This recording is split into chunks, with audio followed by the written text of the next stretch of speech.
You know, when life presents you an opportunity, it is up to you to take it. And that's the spirit of our creative minds here in Nigeria, working as a formidable force to conquer the world, especially when you're talking fashion industry in Nigeria.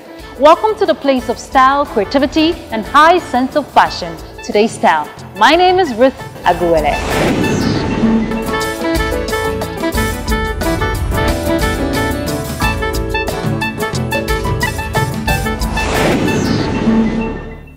In order for you to be successful, you must dare to be different, with a little bit of edge, talking about your style. Now, while your creative designer is putting in so much work to give you the style that represents your personality, what are you doing to your home in order to make it look stylish and depicting your personality? Well, right now we put on the spotlight two interior designers who will be letting us into all the details we need to know when you're talking style for your home.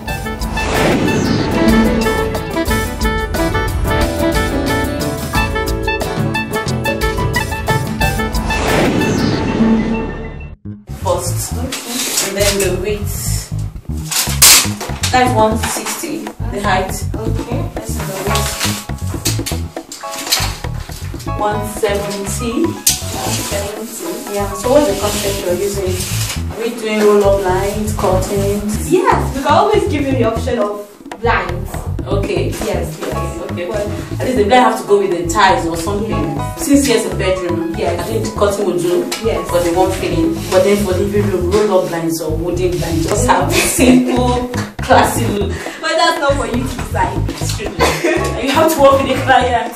No wahala, let's just try to get the tiling done because the set is still very raw, so we need to do the tiling and then some finishing work before we go into decoration proper. Yes. I am Mercy and she is and we are MVP interior doctors. Watch out for our work.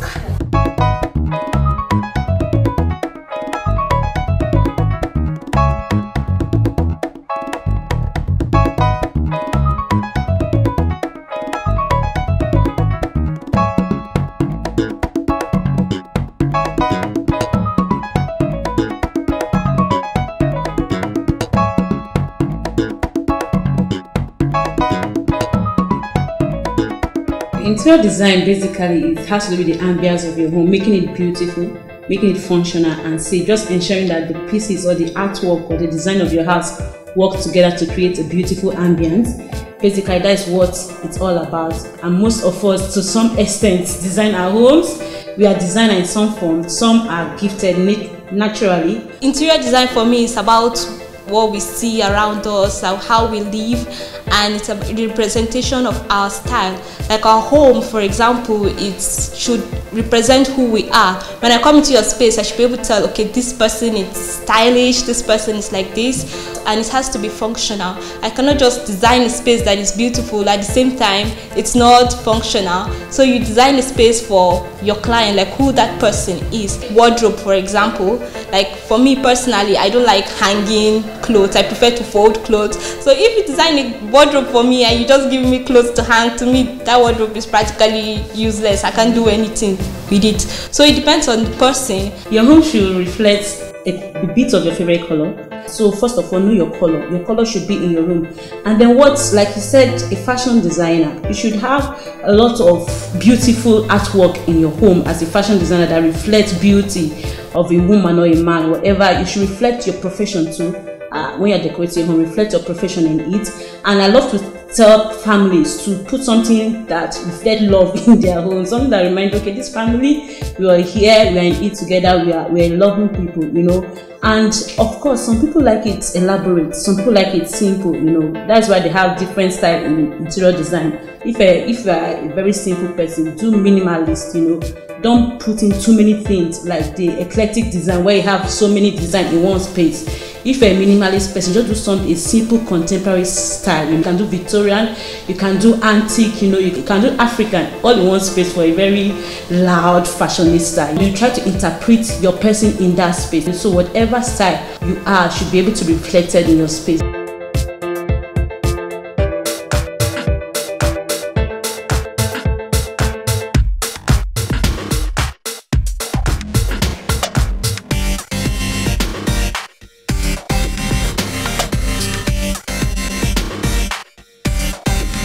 African culture, we are blessed and it's rich. When you talk about African, you know, you see wooden figures, you see masks, you see different prints. So when you go into a space, you know, okay, this is African design, and we like colors. African design, there's pop of colors everywhere. Yeah, especially so, the earth colors, the earth kind of colors, tones, brown, yes. So you go into a space, even if you want to represent, you can put, with African design, you can make it all African, or you just even a throw pillow and you just put it, say, wow, I like this. Apparently in African design, I have different styles. So we have the safari style, the one that has lots of wildlife kind of thing in it, you know. And then we also have the contemporary Africa. You can do something African and still blend it and still make it trendy and contemporary. So it depends, they vary. You can do antique, whereby you just have all the traditional thing. You know, you can do something ethnic too. Yes. Like me, my tribal fabric is red and black fabric, you know, as a proud Idoma woman. I love to represent that in my house. I love to have like a throw pillow, you know, in black and white to represent our culture, you know. Like how cane chairs, of course, it reflects African too. But then when it comes to Ankara, you can do so many things with it. You can do your occasional chairs, yeah, especially occasional chairs. You can do it, throw something in your room that has Ankara, you know, cover on it as a chair, throw pillows, even your curtains. People do it with Ankara these days, and it's so lovely, you know. If you can see the bed you are sitting on now, it's like an African bedding. The bedsheet, the cover is done in Ankara material. So some people move into homes and they don't have the money to paint, they don't have money to do certain things. But I always tell people that don't leave your wall tacky. Once your wall is right, you don't need to put too much in a room to make it beautiful. But once your wall is tacky, whatever you put in that room might not even just make sense. You might have all the expensive furniture on a tacky wall and then you have a chaotic interior. But once your wall is taken care of, it's not cracking anywhere, it's not peeling anywhere, the paints are not dirty, it's created and well painted, you don't need to do much with furnishing. So I'll always tell people, don't ignore your wall, don't let your wall be dirty and all that. They say too much of everything, it's bad. Just because, okay, you can afford to do everything doesn't mean you should bring everything together in one space. Like this Chinese feng shui design, they usually put like a section of the house. Let's say, okay, you have a living room, so this section should represent wealth, this section should represent lifestyle, this section, so you can section it like that. But you don't put everything together and it becomes chaotic. You know, sometimes when you enter a room, you'll be like, wow, like let me just get out of here. Exactly. So it's like when you can't really find something to focus on, you're looking at this, you're looking at that, then it's too much. For me, that's a don't. When you're taking styling for your home and follow the trend, somehow the way fashion improve, interior or design also improve as the years go, and check out what is happening. A lot of interior design pictures are online. You just Google and get ideas on what you should do for your space. And if you're following interior design trend, you should know that right now what is in vogue is neutrals. When it comes to living space, it is neutral. You can fuse neutral colors together and get a very classic, you know, ambience. You don't put too many colors in your living space. Your chair, your console, everything should be done in neutral colors for your living space. You can of course throw in colors here and there, but it shouldn't be your dominant. Your blind should not be like too strong, you know, and it shouldn't. I think pattern curtains are actually going out of vogue. Right now they use plain matured curtains, or even right now they are using blinds, the roll-up blinds for your windows in the living space, or you can use the wooden blinds up. All kinds of blinds are there. For this kind of heavy decorated set, you are doing a Victorian style, your curtain should not be so heavy. You know, you should use the rings and all of that. But basically, avoid lots of pattern and strong color in your living space. Focus more on plain colors, cool colors. It will bring out class in your living space. When designing your home, think about you. Think about the users of that space. Think about the function, what you do in that space. That will help you to focus on what to do. Or your space is small, then utilize that small space. You don't need, if your space can accommodate a 3-seater, you don't need to bring 3-seater and 2-seater to just clutter the whole space. So you think of your space and you think of your personality and the function of that space. So when you want to step out of your home, think of your style, because your home reflects you. I And yeah, truly, you shouldn't look more beautiful than your home, because your home is who you are. And when you step out there, people should see the color that is in your home, people should see the beauty that is in your home, and your home should very welcome you. So thank you for watching. Thank you. Bye bye. See you again. Thank you.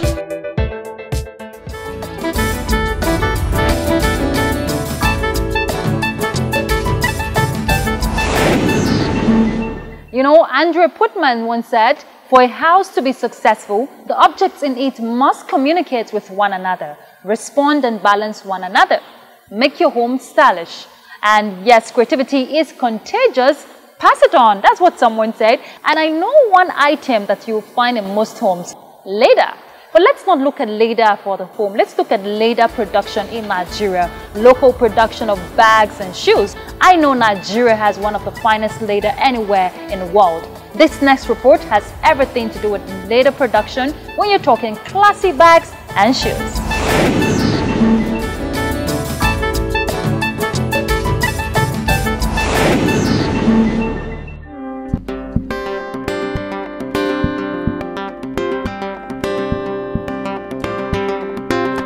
When it comes to African fashion, with a creative touch of artistry and a display of excellent entrepreneurial skills, Nigeria is richly blessed with the resources. Putting a spotlight on leather bags proudly made here in Nigeria, the Floral Fusion was recently put together by Maureen O, a creative designer and African art collector who is specialized in designing exquisite designs of different bags collection, reflecting quality and durability in style. Everywhere that I've been, the only thing I see is beautiful people. Beautiful people. Beautiful people. Beautiful people. It was a platform to not only showcase high taste of finished leather products of classy bags, but also to draw attention of the untapped possibilities within the leather industry in Nigeria.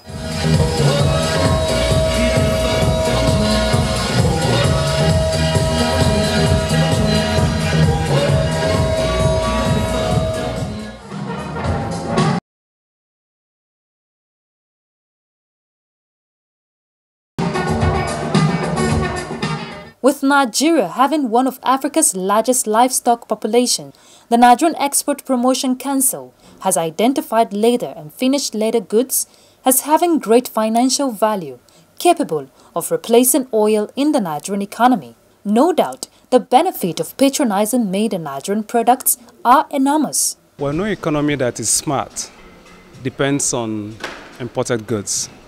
If you permit me to use the cliche I've always used about Mahatma Gandhi, he said to the Indians, if you must drive a car, let it be an Indian-made car. If you must watch TV, let it be an Indian-made TV. Today, I see fashion and entertainment shows, and I see the fact that we're promoting made in Nigeria.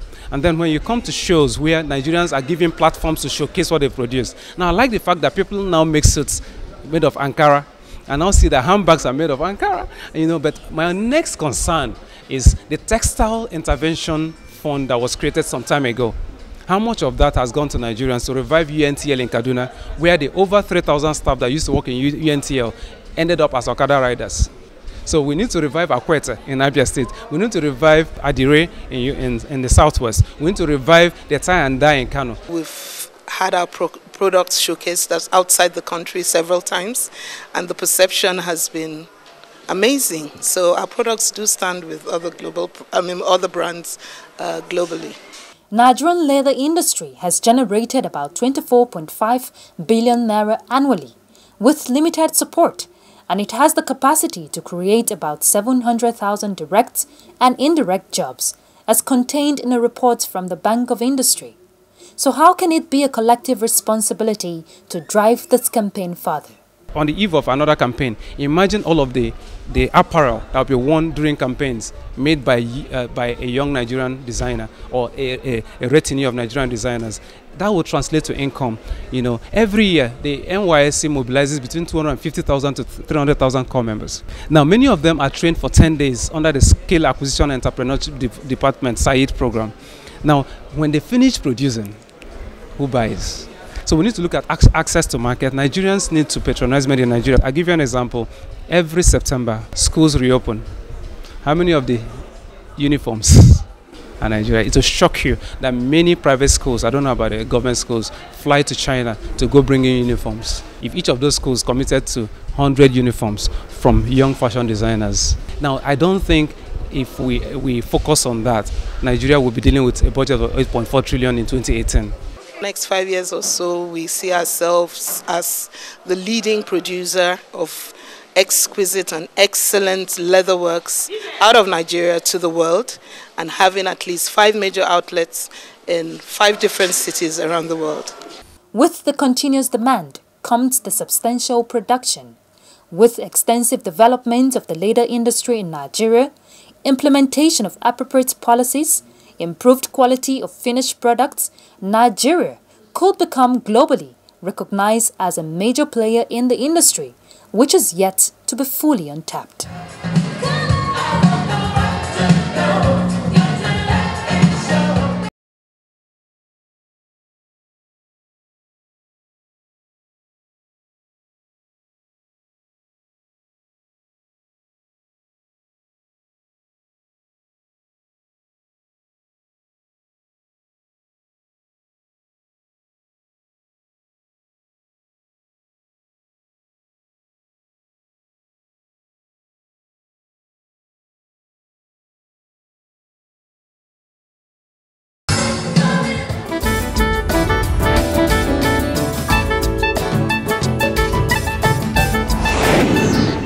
Marine all leather bags there. Now, we know that leather production is critical to the economy, but it's quite unfortunate that despite huge production in terms of local production and exportation, it is estimated that about $500 million worth of leather is still being imported into the country. Now, that is quite sad because we are sitting on a gold mine. We have everything it takes to be the best globally when you're thinking leather production in Nigeria. Well, I know it's work in progress and we'll definitely get there. Now, moving on, we're about to put on the spotlight someone who is very vibrant. And when you think power woman and someone who is fearless, I'm talking about Miss Africa. Let's meet her.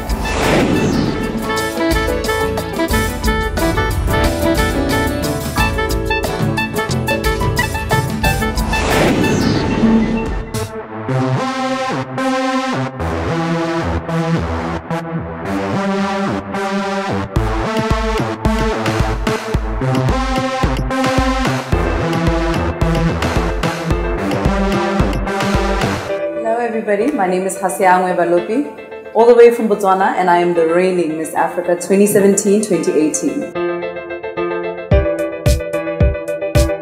It was an amazing experience. I mean, when they say your life can change at any minute, they mean your life can change at any minute. How can I explain it? It's just that, you know, that feeling when you just got your groove back, you know, like, okay, it's my time. It's my time. I've been waiting, you know, because you wait for so long in life and you finally get that glimpse of what it could be and it's there.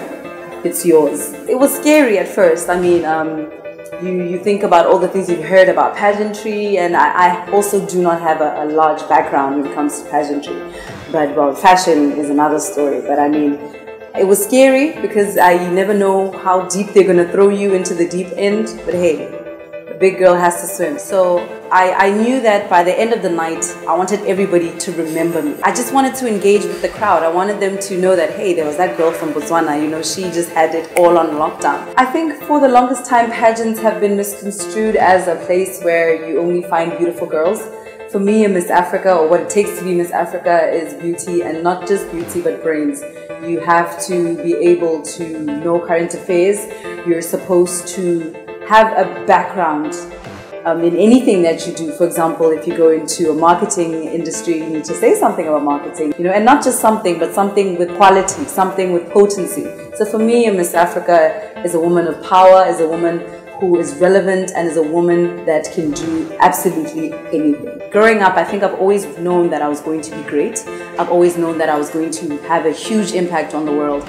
I just didn't know how.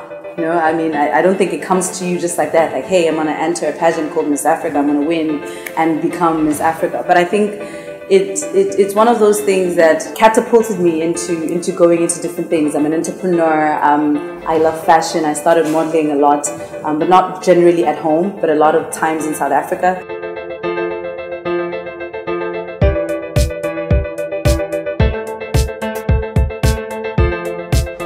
It took a long time for the culture in the modeling industry to grow from super size 0 women. So I think I faced a lot of rejection when it came to that. Even for Miss Africa, I was the thickest girl there, you know, the curviest girl there. You know, I'm not the skinniest. So I think for me, for the longest time, the biggest challenge I had was actually doing those shoots that people thought curvy girls cannot do. But other than that, I loved it. I loved it. I loved being on Elle magazine. I loved walking down the runway in amazing garments.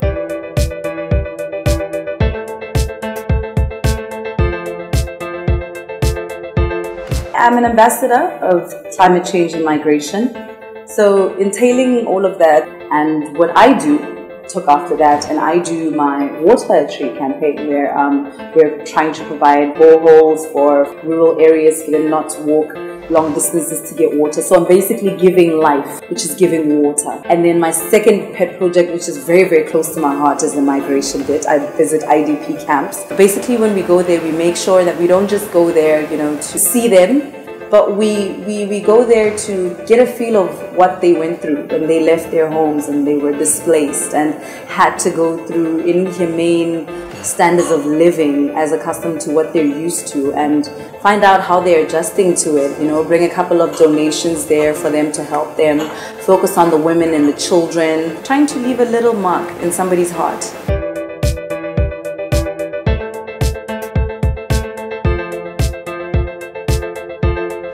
My style. That's a difficult one, because I think it depends on how I wake up. I can be all glamorous and queenie. I can be a bit of a tomboy. I can be, let me just say, playful and daring. Or my perfect words, I have arrived. I love Nigeria. I love this place. I think it's so infectious, that it's so vibrant. I've never in my life, I've been to a lot of countries, but I've never in my life met people that are so patriotic and so staunch Nigerian the way Nigerians are. Most of all, I love the culture and the fashion industry. I mean, you guys have the best fashion industry in Africa, dare I say the world. I mean, from the prints to the silhouettes to the designs of the local designers. The list is endless. I just love Nigerian fashion. I am never the one to start something and stop. That's why when I left my home country, I would not settle for anything less but the crown, and I left with the crown, and I'm going to continue doing my humanitarian work in so many other forms. Not really about me, it's about how I see the people feel after these sessions, after these talks, that gives me so much joy. And this is to any young girl that's listening to this right now. It's not about beauty, it's about brains, it's about confidence, and it's about consistency. And it's about the love you have for this, because if you don't love what you do, you will not make it. So I am super excited to meet everybody. And girls, Nigerian girls, come on. I mean, how can a girl from Botswana come in, huh? Take a crown from Nigeria. We're all the beautiful girls now. So I can't wait to see them. But one thing I'd like to say to them that's very, very special is know who you are. Because it's going to get very hectic. You're going to meet a lot of personalities, and they might dilute you. You might lose yourself in trying to be somebody else or be better than somebody else. Don't be. Be the best version of you can ever be. But I'd just like to say, I'm the fearless one. I am the queen that knows no boundaries. The queen that does not accept a no. The queen that is courageous, and the queen that speaks for the people. Thank you to Today's Style for having me, and all the ladies out there, let's keep it fashionable and let's keep it pretty, ladies. Mwah!